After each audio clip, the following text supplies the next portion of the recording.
terima kasih Anda masih bersama kami dalam Kilas Kominfo Newsroom.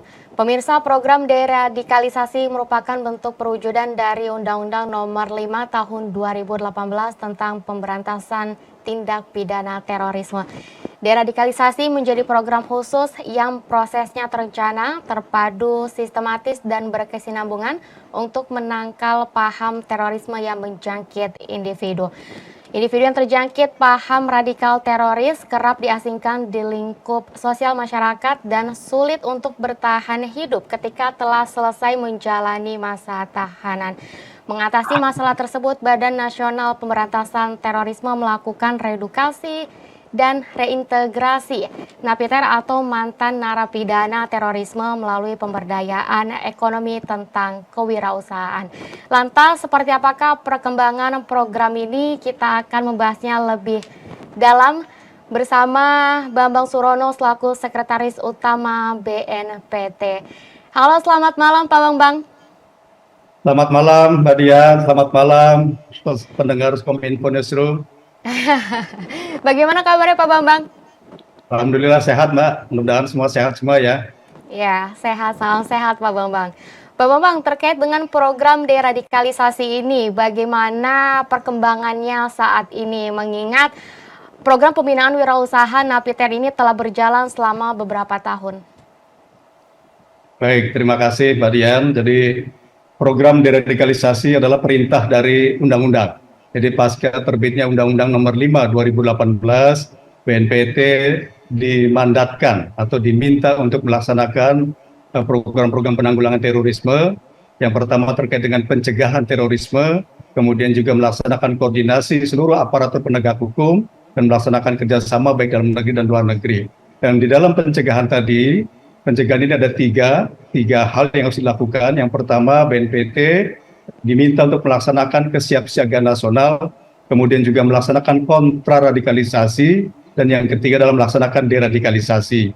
Jadi sesuai dengan tema kita hari ini, yaitu terkait dengan program deradikalisasi kepada para pelaku terorisme kaitannya dengan wirausaha. Jadi deradikalisasi ini sesuai dengan amanat undang-undang tadi dikenakan ataupun dilaksanakan kepada tersangka, terdakwa, terpidana, dan mantan narapidana, baik selama di lembaga pemasyarakatan, serta mantan narapidana ataupun orang ataupun kelompok orang yang sudah terpapar paham radikalisme terorisme di masyarakat. Pelaksanaan deradikalisasi ini dilaksanakan secara berkesinambungan, tadi dilaksanakan secara terencana, terpadu, sistematis, dan berkesinambungan. Nah, berkesinambungan di sini adalah baik dilaksanakan saat mereka jadi tersangka, sampai nanti mereka keluar dari penjara ataupun sebagai mantan napiter. Kita lakukan secara berkesinambungan. Kemudian terkait dengan berkesinambungan ini, pembinaan dilakukan kepada mantan narapidana terorisme pasca mereka menjalani pidana. Bentuk program yang diberikan ada antara lain adalah pembinaan wawasan kebangsaan, wawasan keagamaan, dan atau kewirausahaan. Jadi deradikalisasi secara berkesinambungan tadi, setelah mereka keluar dari penjara pun kita tetap dampingi, yaitu diberikan wawasan kebangsaannya, kemudian diberikan wawasan keagamaan dan wawasan kewirausahaan. Pembinaan kewirausahaan ini dilakukan untuk memenuhi kebutuhan dasar, artinya basic needs mantan narapidana ketika kembali ke masyarakat. Pembinaan kewirausahaan dapat dilakukan dengan memberikan pelatihan kerja, kerjasama usaha, kemudian modal usaha.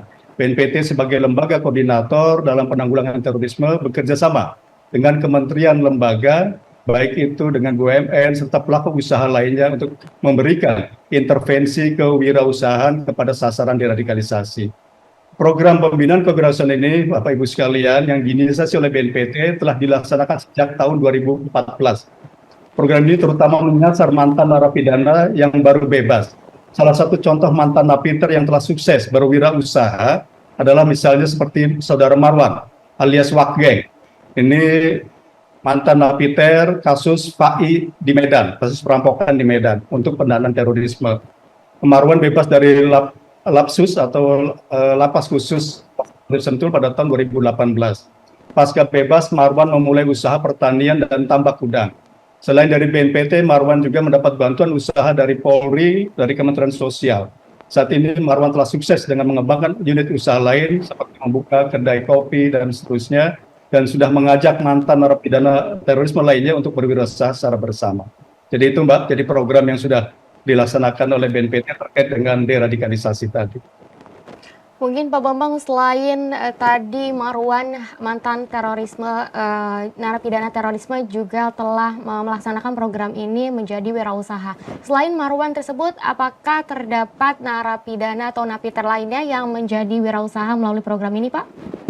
Banyak Mbak, jadi yang di Malang juga ada, usaha di pertanian, di beberapa tempat di Medan juga ada, kemudian di Solo juga banyak Pak, jadi sudah banyak beberapa mantan napiter yang sudah berhasil melalui usahanya atas bimbingan bimbingan keberhasilan yang dilakukan oleh BNPT dengan mengajak peran serta kementerian lembaga lain, baik itu dari Polri, baik itu dari Kementerian BUMN maupun dari pelaku usaha-usaha swasta lainnya.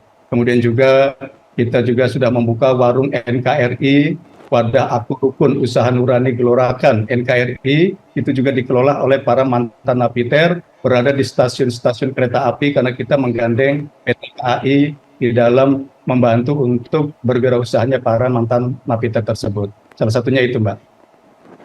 Baik, berarti dengan melakukan kerjasama dengan berbagai lintas kementerian lembaga seperti itu ya Pak ya. Berarti modal yang dikeluarkan juga seperti apa Pak skemanya?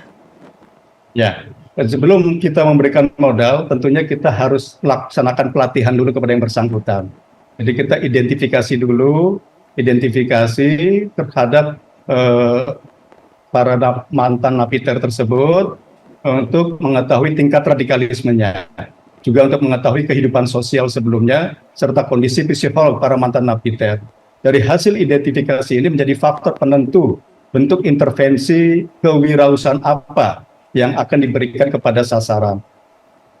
Identifikasi berdasarkan ini merupakan program tindak lanjut dari pembinaan di dalam lapas yang meliputi tahap rehabilitasi, reedukasi, dan reintegrasi sosial. Apabila hasil identifikasi kami, sasaran masih memiliki pemahaman ekstrim, pembinaan kewirausahaan belum akan diberikan, karena akan sangat rawan untuk diberikan kepada kelompoknya atau bahkan untuk mendukung aksi teror. Jadi dari hasil identifikasi baru kita tahu, kita mapping, kita profiling yang bersangkutan, apakah sudah mau cinta NKRI kembali kepada Pangkuan Negara Republik Indonesia, kemudian kira-kira yang bersangkutan apakah memiliki jiwa wirausaha, dan seterusnya. Itu Mbak kita mapping. Nah setelah itu kita lakukan pelatihan kepada yang bersangkutan. Setelah bisa dilatih, kemudian kita laksanakan kerjasama, terutama kepada sasaran yang memiliki usaha. Kemudian juga setelah itu kita berikan modal usaha. Jadi tahapannya seperti itu Mbak. Berarti tahapnya melakukan pelatihan terlebih dahulu agar menciptakan jiwa NKRI di setiap narapidana yang ingin melakukan program dan pengembangan program itu sendiri ya Pak ya. Pak, untuk bentuk pengawasan bagi napiter yang menjalani program wirausaha ini untuk di masyarakat ini seperti apa Pak? Ya, jadi program wirausaha ini kita pertama berikan dalam 6 bulan. Hasil identifikasi, terus kita latih dan seterusnya. Setelah kemudian kita mulai berusaha pada yang bersangkutan. Nah, durasinya kurang lebih 6 bulan. Kemudian kalau memang dibutuhkan perpanjangan, kita berikan lagi 6 bulan ke depan. Jadi hampir 1 tahun kita lakukan pendampingan. Jadi kita latih, kita juga kemudian juga kita bukakan perizinan usahanya, kita bantu, kemudian juga kita kita latih juga bagaimana mengelola modalnya, kemudian juga kita buka akses ke marketingnya, ke pemasarannya. Jadi dari hulu sampai hilir, jangan sampai dia sudah bisa berusaha tapi kesulitan untuk memasarkan produknya, seperti itu Mbak. Berarti skemanya adalah melakukan pelatihan serta selama 1 tahun terakhir baru dari napiter itu sendiri bisa diaplikasikan wirausahanya kepada mitra-mitra dari BNPT itu sendiri gitu Pak ya? Ya, betul. Jadi selama pendampingan tadi kita juga melaksanakan penilaian Mbak. Penilaian apakah sudah bisa mandiri atau tidak. Nah penilaian ini kita melibatkan kementerian lembaga. Juga kita melibatkan penilaian tadi juga akademisi, praktisi, ataupun tokoh agama dan tokoh masyarakat. Jangan sampai nanti kita kasih usaha, pura-puranya sudah kembali ke NKRI, terus kembali penggalangan dana untuk kegiatan aksi terorisme. Jadi kita terus monitor atas mereka-mereka tersebut. Seperti itu, Mbak. Tapi Pak, dari selang waktu 1 tahun itu, tetapi dari napiter itu sendiri belum menimbulkan rasa-rasa NKRI seperti itu. Itu seperti apa, Pak? Ya, tetapi biasanya yang kami laksanakan, Mbak, prakteknya itu pada saat kita akan memberikan wirausaha, pasti sudah melaksanakan identifikasi dulu. Jadi tingkat NKRI-nya sudah hebat belum, tingkat radikalisasinya sudah hilang belum. Meskipun kita agak susah menilai dari pemikirannya, tapi minimal tindakan-tindakannya sudah mengarah kepada cinta kepada negara kesatuan Republik Indonesia. Nah, kalau kita sudah nyatakan dia oke, tadi makanya penilaiannya tadi melibatkan akademisi, tokoh agama dan seterusnya, baru kita lakukan memberikan pelatihan dan seterusnya, kemudian kita lakukan juga pemberian modal. Jadi tidak serta-merta deradikalisasi ini tanpa identifikasi kita langsung berikan modal untuk wirausaha, karena sangat berbahaya seperti itu, Mbak. Hal yang terpenting adalah melakukan koordinasi dengan mitra-mitra terkait untuk melakukan identifikasi dari para napiter itu sendiri, seperti itu ya Pak. Pak, yang menjadi kekurangan dari program ini dari tahun-tahun sebelumnya hingga tahun 2023 ini seperti apa, Pak? Ya, jadi kendalanya ada 2 faktor. Ada dari internal yang bersangkutan sendiri.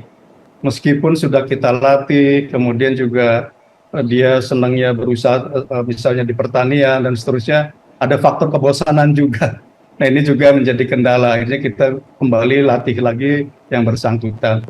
Kemudian juga dari faktor yang eksternal. Eksternal ini belum semuanya pihak-pihak mendukung secara penuh, Mbak. Mendukung secara penuh karena memang karena wirausaha oleh para pelaku mantan napiter ini belum tingkat industri, baru home industri, sehingga kualitas produknya juga belum belum bagus dan seterusnya, ataupun usahanya juga belum kuat modalnya. Nah, ini kami harapkan dari pihak eksternal, misalnya dari kementerian lembaga ataupun dari pelaku-pelaku usaha bisa membantu mereka untuk diberikan bantuan-bantuan baik itu modal ataupun pelatihan-pelatihan, sehingga lebih kuat lagi mereka di dalam berusaha, seperti itu, Mbak. Jadi ke depan nanti BNPT akan menggandeng kementerian lembaga lainnya, menghimbau lembaga kembali untuk bisa memberikan pelatihan bimbingan teknis, berbagai keterampilan dan peningkatan kapasitas dalam mendukung kegiatan usaha kelompok sasaran tadi.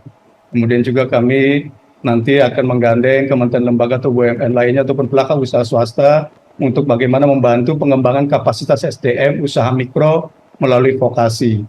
Kemudian juga kalau nanti ada seminar-seminar, mohon nanti kami dilibatkan yang diselenggarakan oleh misalnya Kementerian Koperasi ataupun Kementerian Perdagangan dan seterusnya, bisa juga mengundang kami untuk bisa melibatkan para mantan napiter di lokasi-lokasi diadakannya pelatihan-pelatihan tersebut. Mungkin juga kalau memang sangat dibutuhkan bantuan modal kerja ataupun alat kerja, juga kami nanti mohon dibantu. Kemudian juga terkait dengan fasilitasi kegiatan peningkatan kompetensi UKM di daerah melalui sosialisasi standar nasional Indonesia misalnya SNI ataupun sertifikasi halal MUI, juga kepada kementerian lembaga yang terkait tersebut juga bisa membantu. Demikian, Mbak. Jadi kendalanya baik dari internal maupun eksternal ada.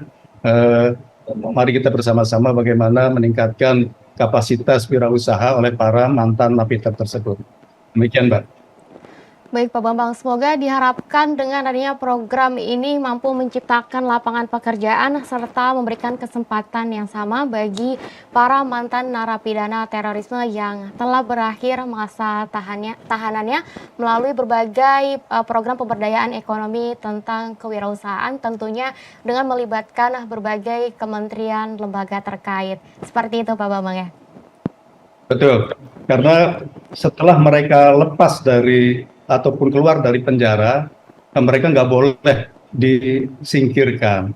Nanti kalau disingkirkan, masyarakat tidak mau merangkul, mereka akan kembali ke kelompoknya dan melakukan tindakan-tindakan radikal terorisme kembali.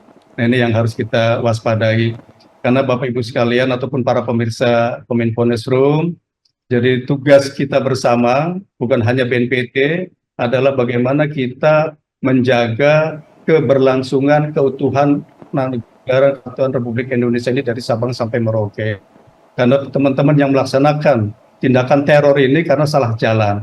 Salah jalan, penyebabnya multifaktor, tidak hanya karena masalah agama, tapi ada juga karena faktor pendidikan atau juga karena faktor negara merasa tidak hadir oleh mereka, kemudian juga faktor ekonomi dan seterusnya. Nah, faktor-faktor tadi akan kita urai. Salah satunya adalah faktor ekonomi, kemudian faktor bagaimana negara hadir merangkul mereka kembali, masyarakat juga bisa menerima. Karena kalau mereka tidak bisa kita terima, akan kembali ke kelompoknya, kemudian melaksanakan tindakan-tindakan radikal terorisme yang ujung-ujungnya akan memecah belah persatuan negara kesatuan Republik Indonesia.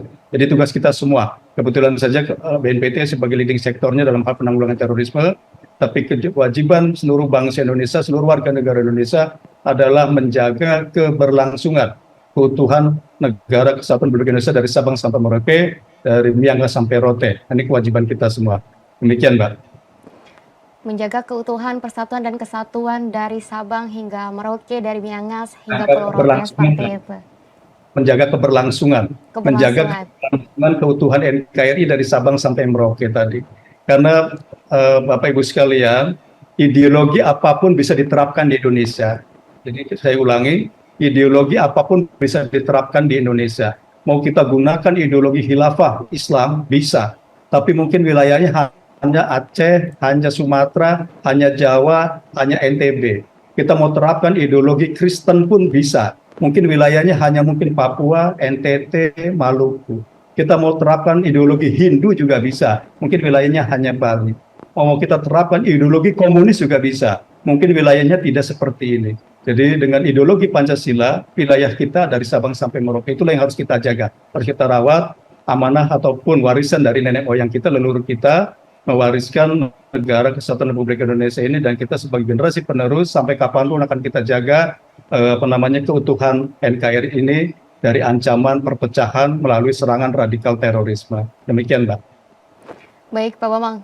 Terima kasih waktunya untuk bisa hadir dalam program Kilas Kominfo Newsroom. Terima kasih Pak Bambang atas waktunya. Kami ucapkan salam sehat dan selamat melakukan beraktivitas kembali. Terima kasih semuanya, sukses selalu, sehat semua, dan maju terus untuk Kominfo Newsroom. Terima kasih, selamat malam. Pemirsa, kami akan kembali dengan beragam informasi lainnya. Tetaplah bersama kami dalam Kilas Kominfo Newsroom.